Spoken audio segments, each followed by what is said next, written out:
Welcome to biology class. Today we are going to start with the new lesson, that is lesson number 14, transportation in plants and circulation in animals. We know that all living organisms are classified into unicellular and multicellular organisms. Multicellular organisms are made up of many cells, in which all the cells have to get enough food, oxygen, etc. for their survival. And every cell of the multicellular organisms receive this through the blood in animals. And we call this system as circulatory system. Circulatory system consists of blood, lymph, heart and blood vessels. So the food which is taken through the digestive system of the animal reaches the blood after digestion along with oxygen through the respiratory system, and both are taken to every cell for their survival. This we will learn about in this lesson. Now, what about plants? Is there any circulatory system in plants? Then how do the water and food reaches every cell? No, there is no circulatory system in plants. There are certain mechanisms which helps in the transportation of minerals and water from the root to the other parts of the plant, and food from the leaves to other parts of the plant. So we are going to see about that in our next session. Now 14.1, means of transport in plants. I told you there are some mechanisms that assist. The first one is diffusion and active transport. What is diffusion? Diffusion is nothing but the movement of the molecules in liquid and solid from the region of higher concentration to a region of lower concentration without the utilization of energy. So the movement is a passive one. There is no need for energy for it. So the molecules will move from the region of higher concentration to the lower concentration without any energy utilization. So for this we can take one example. When you open a perfume bottle in a corner of a room, we will get the smell of it to the other end of the large room itself. This is because of the molecules of the perfume move in the air medium. The next one is active transport. So active transport means it utilizes the energy. So energy is needed for pumping the molecule against the concentration gradient. So against the concentration gradient means from the region of the lower concentration to the region of the higher concentration, the molecules are pumped. So here, which is used as the pump? Here protein molecules in the cells are used as the pump. These proteins, they use the energy to pump the molecules or the transportation of the molecules from the lower concentration region to the higher concentration. So this is otherwise termed as uphill transport. So what is uphill transport? So moving a stone from the mountain top to the bottom is very simple. We can just roll down, which will come automatically by itself passively. Whereas if we need to move the stone from the bottom of the mountain to the top, so we need to supply our energy, manpower is needed, and also we use some tools. So we can compare this tool for the protein molecule and manpower for the energy. So this happens in the case of active transport.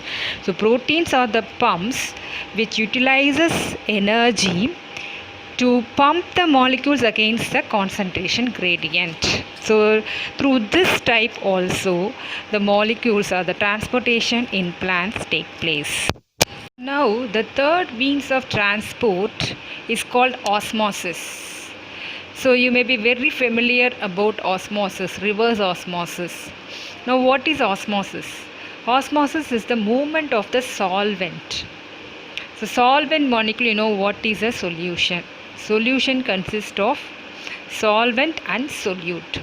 The solute is the substance that dissolve in the solvent. So for maximum number of solute, water becomes a solvent. Water is a universal solvent. In the case of the plants, all the minerals also get dissolved in the water. So water becomes the solvent here. Here the movement of the solvent or water from the higher concentration to lower concentration through a semi-permeable membrane is called as osmosis. And this is also a passive process. Passive means that does not need any energy for the movement. So the movement takes place till it attains equilibrium. So till equilibrium, the movement of the molecules will move from the higher concentration to the lower concentration. So when both the sides becomes equal, then the movement will be stopped. And this can again be classified into plasmolysis and imbibition. So what is plasmolysis? These both are opposite. So plasmolysis is the process by which water moves from inside the cell to out. So water moves out of the cell. So when the water moves out of the cell, shrinkage of the cell takes place. So this is a common process when we don't water plants. So in hot summer, when we don't water plants, due to transpiration, the plant will lose the water and the plant will wilt. They wilt because of the shrinkage of the cells of the plant body. So this process is called as plasmolysis. So for example, if this is the cell wall, so inside the cell wall you will have the cell membrane and all the content of the cell. So because of the shrinkage, what happens, the cell wall will be in its own position because they will not shrink, whereas the cell membrane will shrink and the plasma content, the cytoplasm, will become very less inside the cell wall. So this is what we call as shrinkage of the plant cell or plasmolysis, when the cell loses water out. The opposite one process is called as imbibition. So imbibition is nothing but the solid when it absorbs the water and swells up. So this happens in dry grapes. When you put the dry grapes in the water, so after some time, when the dry grapes swells up and it becomes round in shape.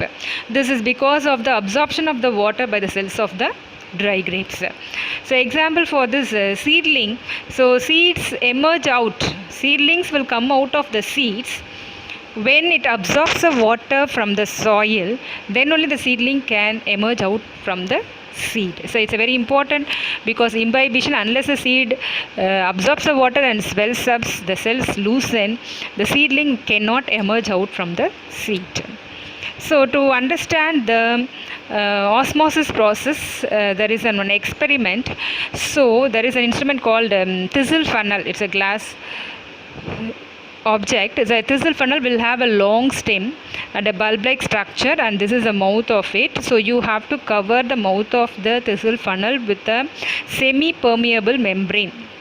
So semi-permeable membrane will allow only certain molecules to pass through them. They will not allow all the molecules to pass through them, but they will allow only certain molecules. They will surely allow the water molecules to pass through them. So in this semi-permeable membrane, you have to pour sugar solution and fill the sugar solution. You have to pour and fill it up to certain extent in the stem of the thistle funnel and mark the level as the initial level. Then you have to keep the thistle funnel inside the beaker which contains water. So after, leave it for some time without disturbing it. So after some time, 1 or 2 hours, you can see there will be a rise in the level of the sugar solution in the stem of the thistle funnel. This you can mark it as final level. How does this level increase? So the water must have moved from the beaker through the semi-permeable membrane into the thistle funnel, and so the level can increase in the stem of the thistle funnel. And this level difference make sure that movement of water from outside to inside has taken place. The amount of water or the concentration of water molecules outside is more, and the concentration of water molecules in the thistle funnel which is sugar solution, will be less. And so the movement has taken place from the higher concentration to the lower concentration. So this confirms the process osmosis. Next we are going to learn about root hair, because plant absorb the water through the roots, and in the roots the root hair becomes the water absorbing unit. So what are these root hair? They are nothing but the extension of the epidermal hair. The root hair is made up of single cell, and they are the extension of the epidermal cells. So epidermal cells, we have already learned about the structure of root. So outermost layer is epidermal cells. Inner to that we are having the cortical cells or the cortex, and in the center we will have the vascular tissue. So outermost layer epidermal hair extension becomes the root hair, and they become the water absorbing unit. So this is the structure of a typical taproot system. So taproot, the tip alone is shown here. So this has three regions. The taproot tip has been classified into region of maturation, the region of elongation, and meristematic region. So region of maturation only bears the root hairs. So in the region of elongation, the new cells which are produced by the meristematic cells in the root tip will become mature, and they form the root region of elongation. And at the tip of the meristematic end you have the root cap, and this will prevent the wearing, tearing of the root tip because of their penetration into the coarse soil. So this is the structure of root hair. And what is the function of root hair? So root hair, because they are elongated, they give enough surface, or they increase the surface area for the absorption of the water which are in direct contact with the soil particles, and soil, in between the soil particle you will have the water film which will be absorbed by this root hair. Now let's see the next part of the lesson, that is the pathway of water. So when the root hair absorbs the water from the soil, so what is their pathway of the water inside the body of the plant? So we have already learned the cross section of the root. So if we take the cross section of the root, this is the root hair, which is the epidermal extension, epidermal cell extension of the plant cell. So through this root hair water enters, and here the concentration of the water becomes more, where the concentration of the water in the cortex cells will be less. So the water moves from the region of higher concentration to the region of lower concentration. So from here it moves to the xylem cells in the same way through osmosis.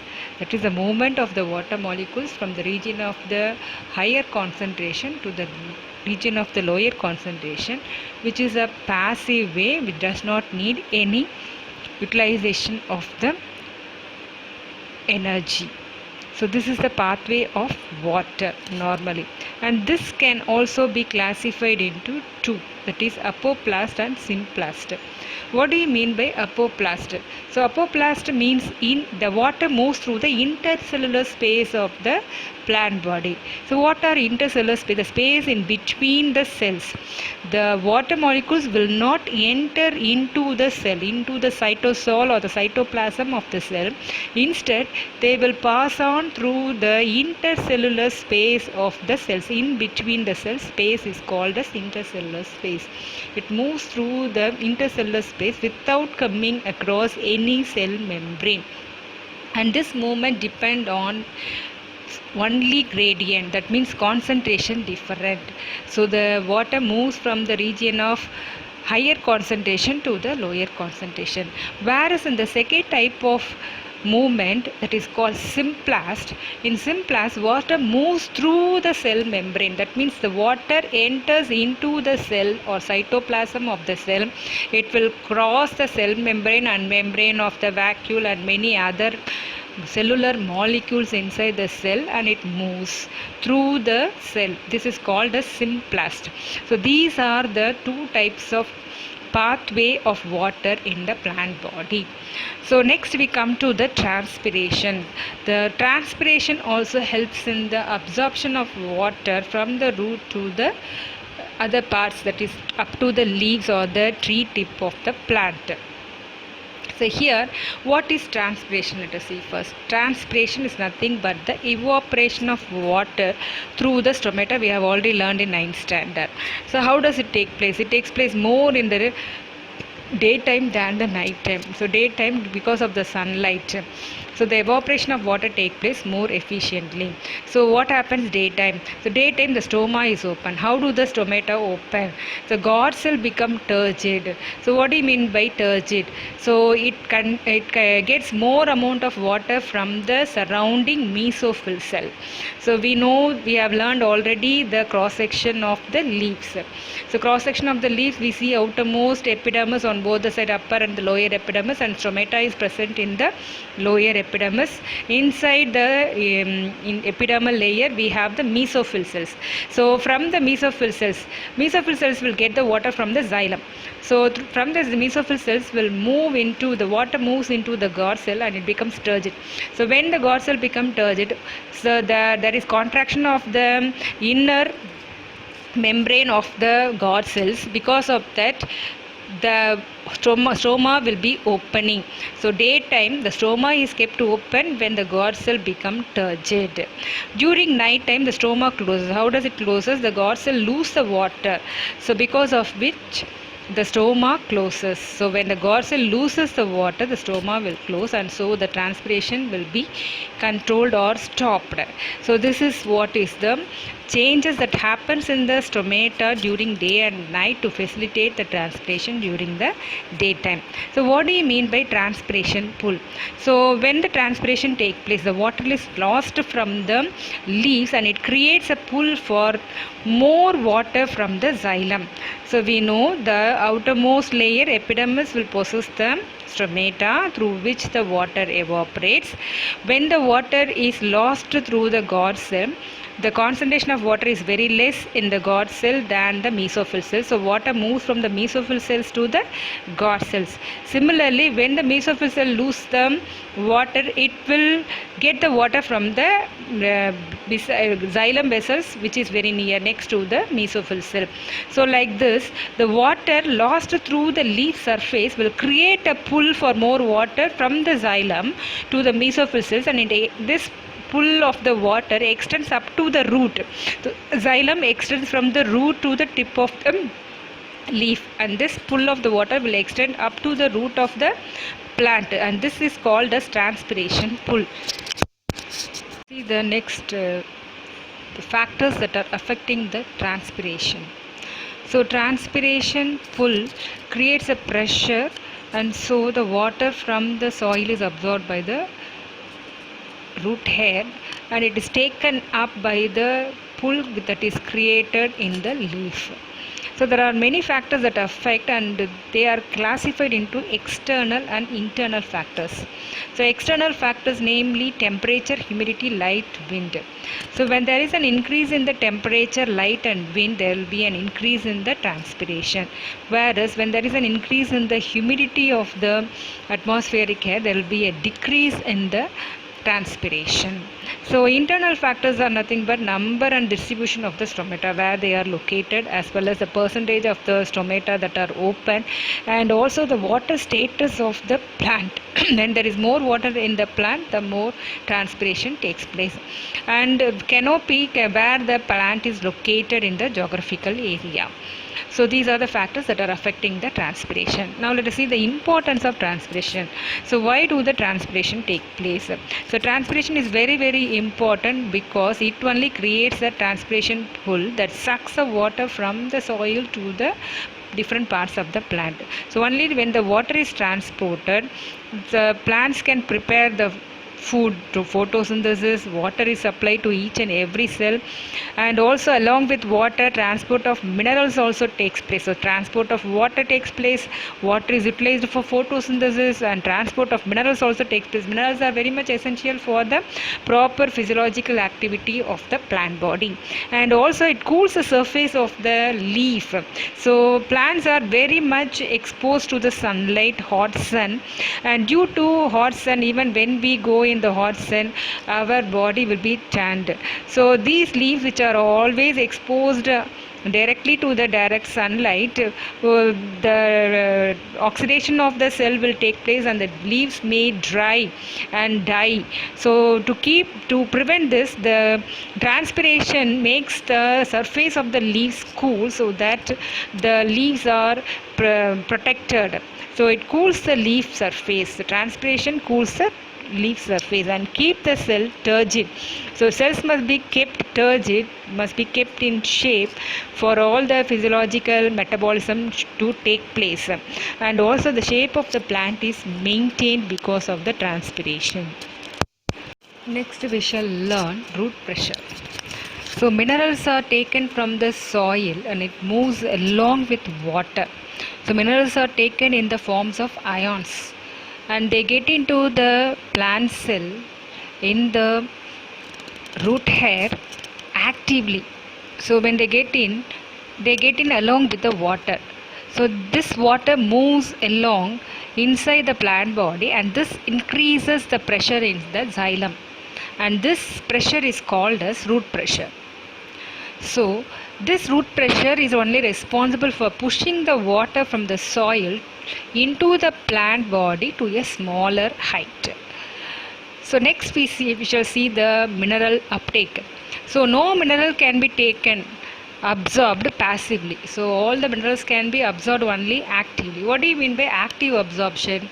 By the utilization of the energy using a protein molecule or pump, as we have seen before. So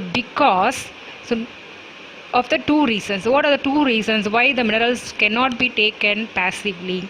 They can be absorbed only actively for two reasons. They are minerals present in the soil, they are present as the charged particles. The minerals are taken in the forms of ions, they are charged.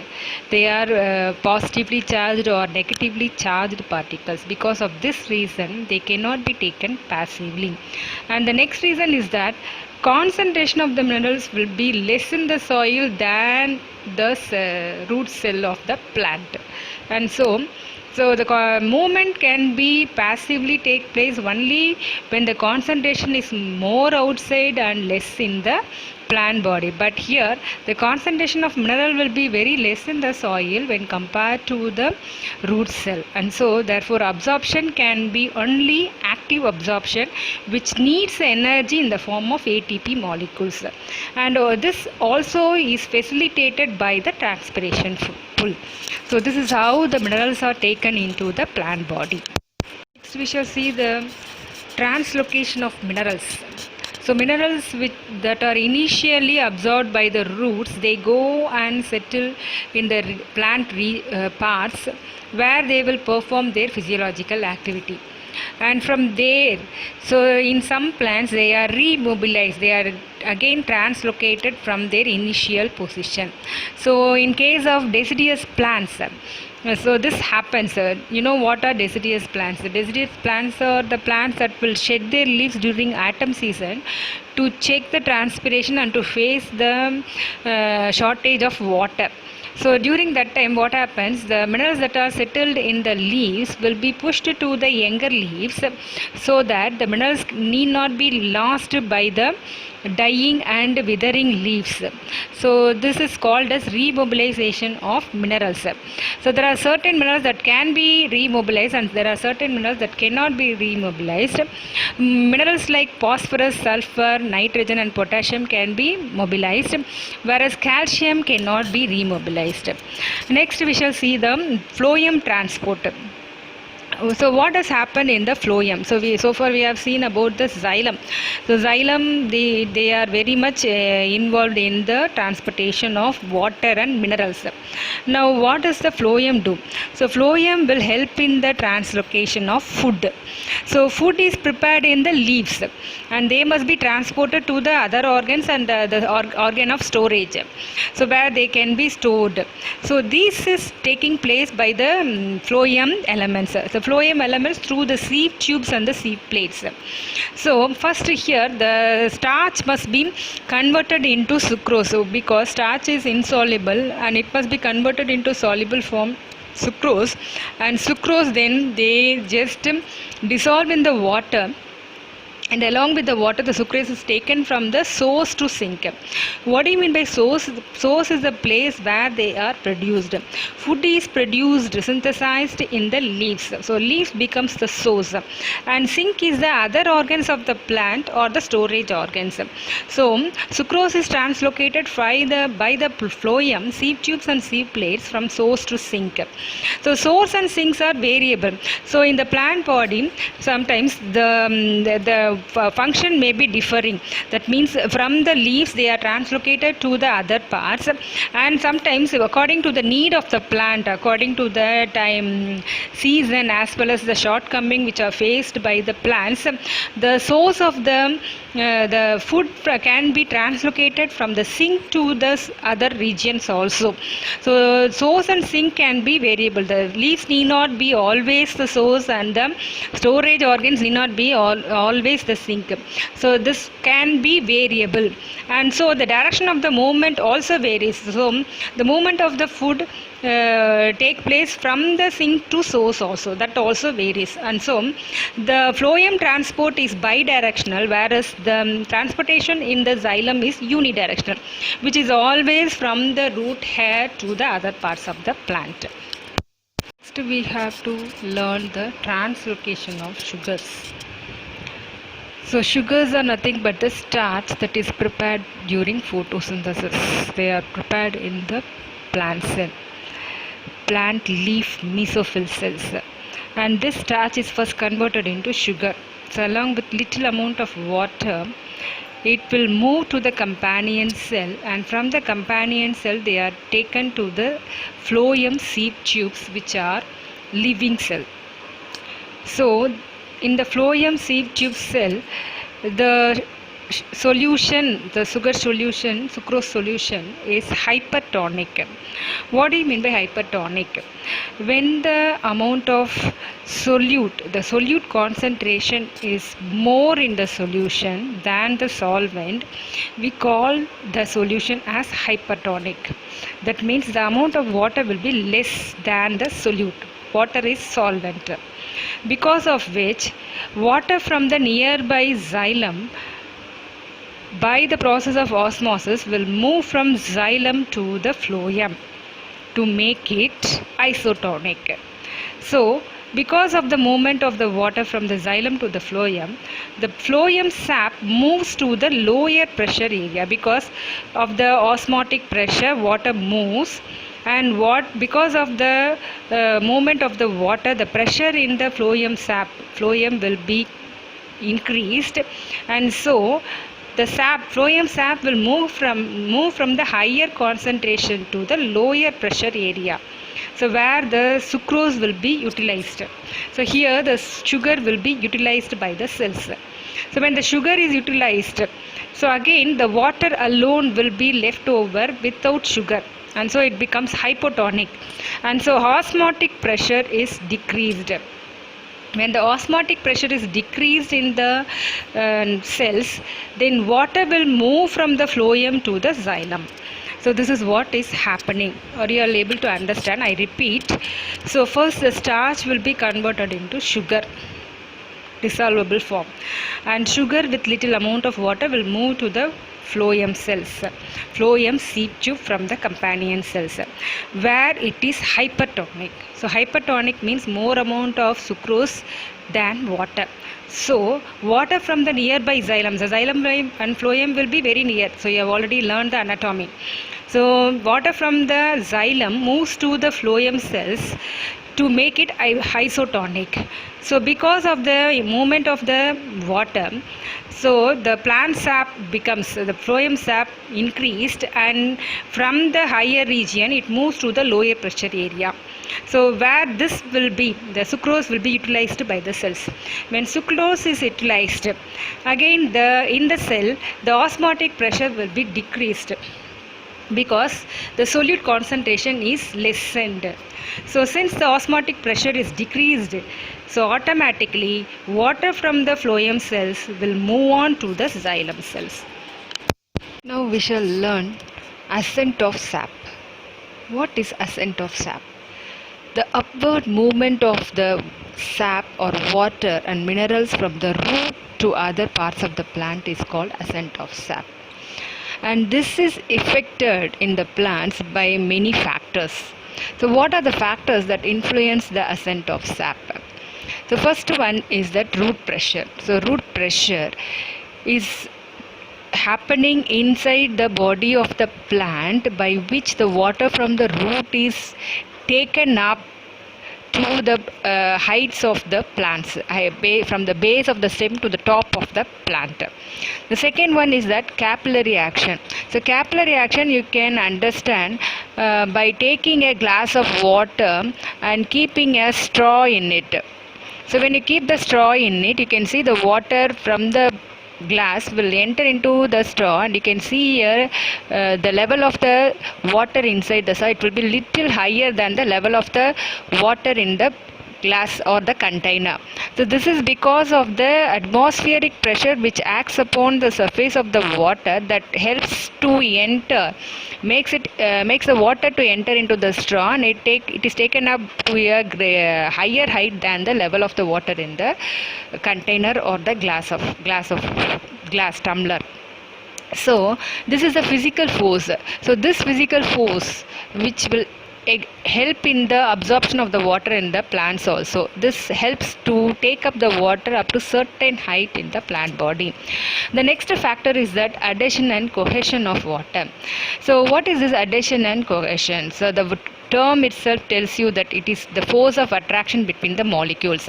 So cohesion is the force of attraction between the water molecules itself. So when you pour the water from a container, you can observe that water is poured down continuously. There is no breakup in between. This you compare with pouring coarse sand from the container. So when you are pouring, when they fall, they just get break up in between, whereas the water will be coming down without any breakup, and they are continuous. This is because of the force of attraction which is acting between the water molecules, and this force of attraction is called as cohesion. The next one is adhesion. So adhesion means attraction means sticking to the surface. The force of attraction between the water and the different substance is called as adhesion. So when you pour out the water from the container is not completely thrown out. There will be some thin layer of water that is attached to the inner surface of the container. This is because of the adhesion. There is attraction between the water molecules with the surface of the container, and this adhesion force is responsible for the transportation of water in the xylem vessels. The next factor is transpiration pull. This we have already learned under transpiration topic. So what is transpiration pull? As the water is lost in the surface of the leaves, it creates a pressure at the top and pulls the water from the xylem, water from the mesophyll cells to the xylem vessels. And this is what is called as transpiration pull. This transpiration through the stomata creates a vacuum which creates a suction. So this transpiration pull rises the water to a greater heights in the tall trees. Next one is guttation. So what is guttation? So guttation, it's nothing but when the climate is humid, when the water vapor in the atmosphere is more, the excess water from the plant, when the climate is very hot, it will be evaporated. The water will be evaporated. When the climate is not hot and when it is humid, the excess water from the plants must get out, and they exudates in the form of the liquid. And this takes place through the special cells in the case of grass plant. They are called as hydathodes. They are called as hydrathodes. These are special cells which are responsible for the exudation of water from the plants during the humid climate is called as hydrathodes. And this process is called as guttation. Next, we are going to learn about blood. So far we have learned about plants and their transportation of material in the body of the plant. Now we are shifting to blood. So blood is found in animals. So blood is the main circulatory medium in the animal body. And how is blood? It is red in color. It is fluid connective tissue. So it connects every part of the body of the animal. What are the components of blood now? There are two main components. They are plasma and blood cells. So plasma is present for 55% of the blood volume, and blood cells will be present for remaining 45%. So how is plasma? What is it? It is slightly alkaline, and it does not contain any cells. It is non-cellular, but it contains many other organic substances. It circulates many organic substances in the body of the animal. They are proteins, glucose, urea, enzymes, hormones, vitamins, minerals, etc. So there are formed elements or the cells in the blood. We call it as blood cells. And this blood cells is of three types. What are they? They are RBC or red blood corpuscles, otherwise called as erythrocyte. WBC or white blood corpuscles, otherwise called as leukocyte. And platelets, otherwise called as thrombocyte. So RBC first. So RBC, they are abundant in human body. Actually, the number of normal RBC count in men would be 4.7 to 6 million cells, and women it must be up to 4 million to 5.5 million. So the normal blood cell count, RBC count. So each RBC will live for 120 days after their generation, and they will die off, and periodically new cells will be produced in the body. And it is red in color. It only gives the red color to the blood because of the presence of the respiratory pigment we call hemoglobin. So hemoglobin is very, very important. It is called as respiratory pigment because this is only involved in the transportation of the respiratory gases, oxygen and carbon dioxide in the body. And what about the RBC? What is special about RBC? So the juvenile or the young RBCs would be like normal cells. It will process all the cellular organelles. Whereas when they mature, the mature mammalian in the mammals, the mature mammalian RBC do not have any cell organelles or nucleus. It will be lost. So, and they take the shape of a biconcave just to increase the surface area for the transportation of the oxygen. So it is biconcave in shape, biconcave disc shaped, and this will facilitate the transportation of oxygen. So there will be a question. Why does the mammalian RBC cell lack cell organelles?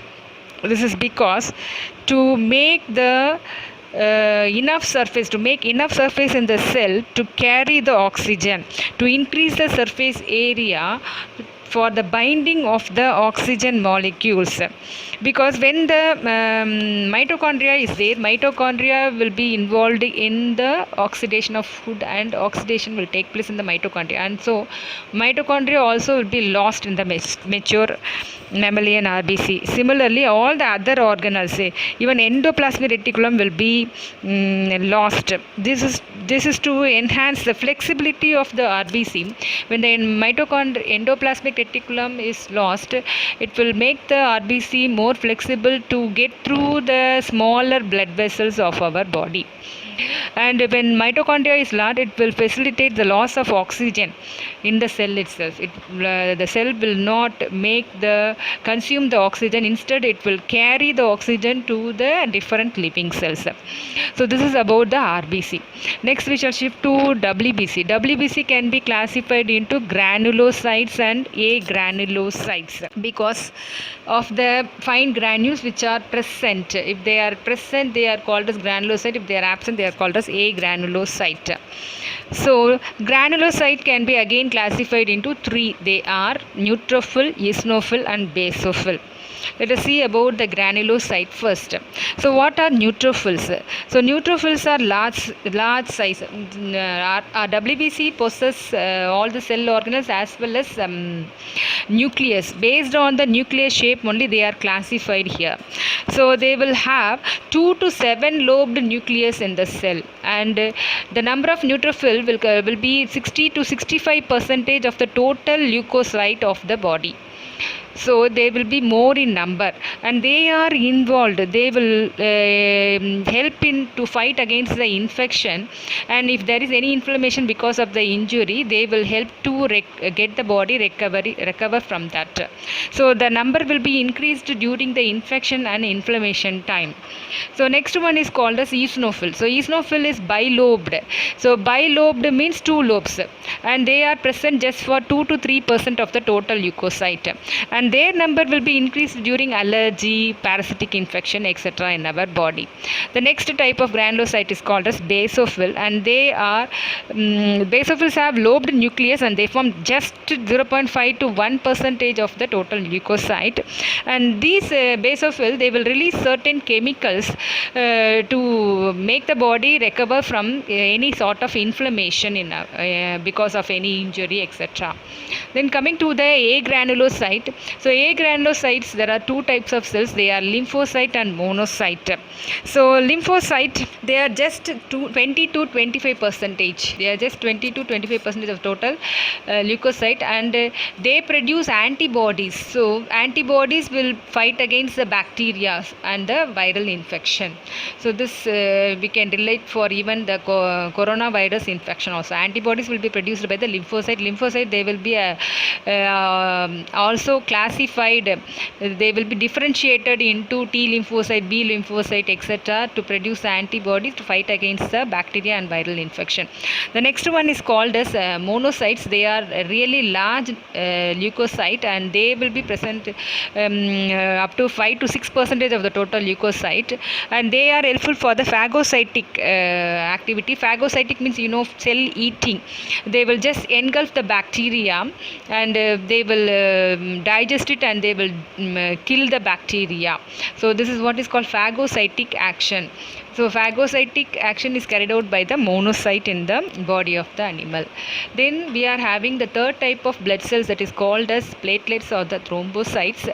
Thrombocytes are really smaller, and they are colorless cells. They are just they will live for just 8 to 10 days, and they will be generated periodically. They are responsible for the clotting of the blood. When there is an injury, when the blood oozes out, blood will come out. So to stop the bleeding, blood will clot, and for this clotting process, thrombocytes are very much essential. So it will prevent the loss of blood from the body. So loss of blood leads to loss of life, and so thrombocytes are also very important. Smaller concepts like anemia, leukocytosis. What is anemia? Anemia is nothing but decrease in the number of erythrocytes. Then what is leukocytosis? It is nothing but increase in the number of leukocytes. Leukocytes means white blood cells. Then what is leukopenia? So penia is a term for decrease, always remember. So leukopenia is a decrease in the number of leukocytes. Then thrombocytopenia, decrease in the number of thrombocytes or the platelets. Now let us go to the functions of blood. So functions of blood, very important question. So it is very important to know about the functions of blood. First one is that they are helpful in transportation of the respiratory gases, CO2 and oxygen, and they helps in the transportation of food, to different body cells, because from the digestive system the food must be taken to each and every cells for the survival, so it is done by the blood.